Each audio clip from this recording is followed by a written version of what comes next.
오늘 말씀에는 다양한 인물들이 등장하며 각자 다른 방식으로 십자가에 달린 예수님을 바라봅니다. 모두가 구원에 관심이 있어요. 다 구원을 얘기합니다. 구원. 구원이란 말이 제일 많이 나와요. 즉 구원에 관심이 있는 것 같습니다만 진정한 구원을 받은 사람은 누구일까요? 함께 말씀을 살펴보도록 하겠습니다. 먼저 십자가 앞에 다양한 반응들이 있습니다. 십자가 주변에 모인 사람들의 반응은 크게 네 가지로 나타납니다. 35절 백성은 서서 구경하는데, 자, 서서 구경한 자들이 있어요. 그들은 방관자였습니다. 적극적으로 예수님을 조롱하지는 않았습니다. 하지만 그렇다고 도움을 주지도 못했습니다. 사실 도움을 줄 수도 없죠. 그저 구경꾼으로 남았습니다. 이것은 오늘날 많은 사람들이 예수님과 신앙에 대해서 취하는 태도와 유사합니다. 관심은 있지만 개입하지 않고 거리를 두고 관찰만 합니다. 마치 이렇게 뒷짐지고 보는 거예요. 자, 두 번째, 관리들은 비웃어라고 기록합니다. 이들은 여러 부류의 지도자들로 추정됩니다. 이 중에는 관료도 있었겠고 또 종교 지도자도 있었을 테죠. 그들은 저가 남을 구원하였으니 만일 하나님이 택하신 자 그리스도이면 자신도 구원할지어다 라고 말했습니다. 남을 구원했다고 이야기합니다.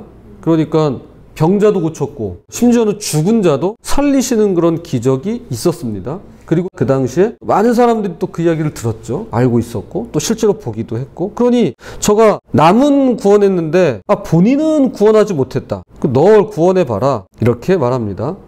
이것은 단순한 조롱이 아니라 신학적인 판단입니다. 즉 진정한 메시아라면 십자가에 달리지도 않을 테고 그들은 자신들의 메시아 개념에 예수님을 맞추려던 겁니다. 예수님은 그 기준에 맞지 않았던 거예요. 내가 아는 메시아라면 남들도 구원하고 자기도 구원해야 돼요. 그런데 예수 그리스도는 그러지 않았다는 거죠. 그래서 비웃습니다. 자, 셋째, 36절 군인들도 희롱하면서 그들은 너가 유대인의 왕이면 너 자신을 구원하라고 말했습니다. 사실 이 군인들은 예수님만 지금 십자가에 못 박은 건 아니죠.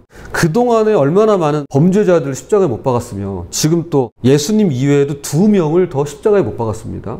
그러니까 희롱하는 겁니다. 로마 군인들에게 왕이란 군사력과 정복의 상징이었습니다. 군인에게 강함, 전투력, 승리, 힘, 이게 사실은 전부예요. 유약함, 겸손함, 친절함, 이게 중요한 게 아니에요. 자, 그러니 그들은 힘이 없는 왕, 십자가에 달린 왕이라고 비유는 겁니다.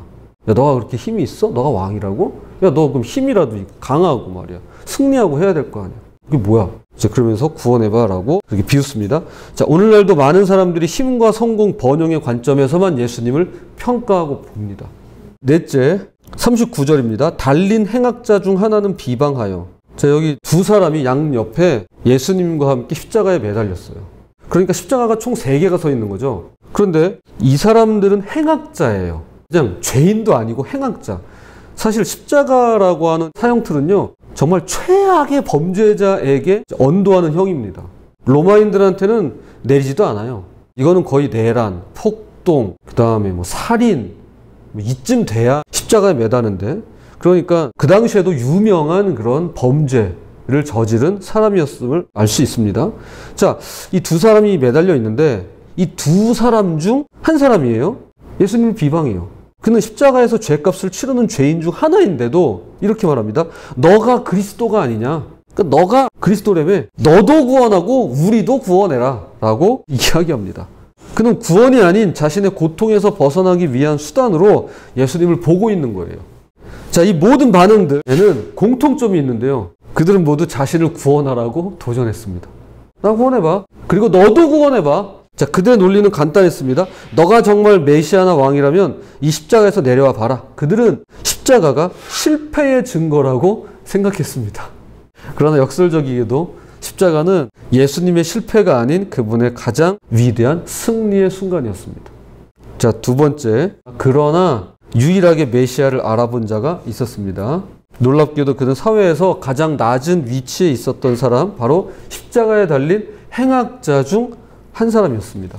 한 사람은 비방할 때 또 한 사람은 그렇지 않아요. 오히려 예수님이 메시아임을 알아보십니다. 그의 고백에는 4가지 중요한 요소가 나타납니다. 여기도 4가지예요. 자, 40절 보세요. 하나님을 두려워하지 아니하느냐? 라고 말합니다. 매달려 있는 한 사람이 이 예수님을 비방한 또 한 사람을 향해서 야, 너는 하나님이 두렵지 않아? 라고 이야기를 해요. 그는 하나님에 대한 경외심을 가지고 있었습니다.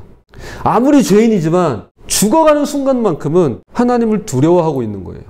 그가 비록 범죄자이지만 죽을 죄를 지었지만 마지막 순간만큼은 하나님을 생각하고 있는 것입니다. 그는 하나님에 대한 경외심을 가지고 있었고 이것은 지혜의 시작이라고 성경은 말합니다. 잠언 1장 7절 볼게요.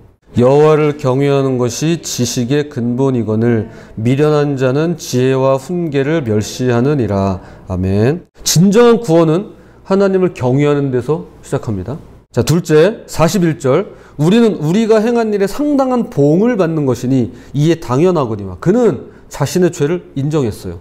그는 자신이 받는 형벌이 정당하다고 인정했습니다. 여러분 이거 쉽지 않습니다. 내가 지금 혼나는 게 마땅해. 내가 지금 비난당하는 게 당연해. 내가 지금 보응을 받는 게 당연한 일이야. 이렇게 이야기하는 거 쉽지 않습니다. 내 죄를 인정하기 때문에 가능한 일이에요. 그는 자신의 죄를 인정하고 있는 거예요. 여러분 우리가 우리 죄를 인정하는 게 굉장히 중요합니다. 자, 세 번째, 이 사람이 행한 것은 옳지 않은 것이 없느니라. 그는 예수님을 볼 때 예수 그리스도의 무죄를 인정했습니다. 그는 예수님이 죄 없이 십자가에 달리신 것을 깨닫고 있는 거예요. 야, 우리는 죄 지어서 여기 매달려 있지만 여기 지금 예수라는 사람은 죄가 없는데 십자가에 달리셨어 라는 걸 그는 알았어요. 그리고 그 얘기를 하는 겁니다. 이것은 예수님이 누구신지 이해하는 첫 번째 걸음이에요. 자, 마지막 네 번째로 42절 예수여 당신의 나라에 임하실 때 나를 기억하소서. 이것은 놀라운 신앙 고백입니다. 그는 십자가에 달린 예수님을 보면서 그분이 장차 왕으로 오실 것을 믿었어요. 그는 모든 증거가 반대로 보이는 상황에서도 예수님이 메시아이심을 믿었습니다. 여러분 여기서 무슨 큰 믿음, 무슨 대단한 믿음 뭐 이걸 원하는 게 아니에요. 겨자씨만한 믿음이라도 믿음을 갖고 있었고 그걸 고백한 겁니다. 이 행악자의 요청은 겸손했습니다. 그는 구원해 주세요 그렇게 요청하지도 않아요. 직접 저를 구원해 주세요 그러지도 못해요. 그저 기억해 주세요 라고 말할 뿐입니다. 저를 기억해 주세요 라고 요청할 뿐이에요. 그는 자신이 어떤 특별한 대우를 받을 자격이 없다는 것을 잘 알았습니다. 그러나 예수님의 은혜는 그의 기대를 훨씬 뛰어넘는데요. 끝으로 세 번째입니다. 예상치 못한 구원의 약속을 주셨습니다. 예상치 못한 구원을 약속해 주세요. 43절 예수께서 이르시되 오늘 내가 나와 함께 낙원에 있으리라 하시니라. 이 행악자의 겸손한 요청에 대한 예수님의 응답은 얼마나 놀라운가요? 이것은 즉각적인 구원의 약속이었습니다. 그는 구원을 위해서 기다릴 필요가 없었습니다. 세례를 받거나 선행을 쌓거나 종교적 의식을 치를 필요가 없었어요. 오직 믿음으로 그는 즉시 구원을 받았습니다. 또한 나와 함께라는 말은 더욱 놀랍습니다. 예수님은 단지 그를 낙원에 보내시는 것이 아니에요. 그래 너 그쪽으로 내가 보내줄게가 아니에요. 그와 함께 하시겠다고 약속하세요. 그래 내가 너와 함께 할게. 너가 나와 함께 있을 거야. 함께 하시겠다고 약속하십니다. 이것이 구원의 본질이에요. 구원은 장소의 문제가 아닙니다. 우린 자꾸 천국을 어떤 장소라고만 생각해요. 물론 그것도 맞을 겁니다. 그러나 1차적으로 구원은요 예수님과의 관계 문제예요. 이 장면은 구원의 역사를 보여줍니다. 모든 사람이 예수님에게 너 자신을 구원해봐 이렇게 요구했어요. 정작 예수님은 자신이 아닌 누구를 구원하고 있었나요? 다른 이들을 구원하고 있었던 거예요. 자, 봐요. 그분은 십자가에서 내려오지 않으셨기 때문에 우리를 구원하실 수 있었던 것입니다. 그분이 스스로를 구원하지 않았기에 우리를 구원하실 수가 있었던 거예요.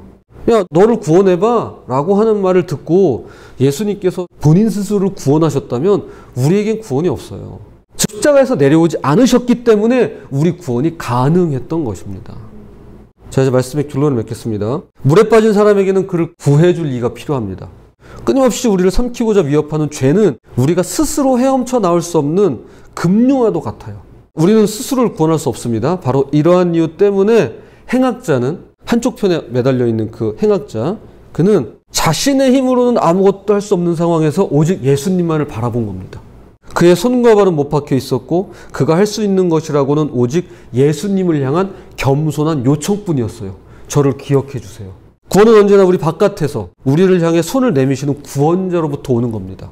이 사람은 지금 매달려 있어요. 손으로 발로 아무것도 할 수 없어요. 그저 고백만 할 수 있는 거예요. 저를 기억해 주세요. 우리가 할 수 있는 건 이거예요. 주님 바라보고 주님 저를 기억해 주세요. 또한 이 장면은 누가 구원을 받는지에 대한 놀라운 진리를 보여줍니다. 오직 자신의 죄를 인정하고 하나님을 경외하고 예수님을 메시아로 인정한 자만이 구원받습니다. 에베소서 2장 8절 9절입니다. 너희는 그 은혜에 의하여 믿음으로 말미암아 구원을 받았나니 이것은 너희에게서 난 것이 아니요 하나님의 선물이라. 행위에서 나는 것이 아니니 이는 누구든지 자랑하지 못하게 함이라.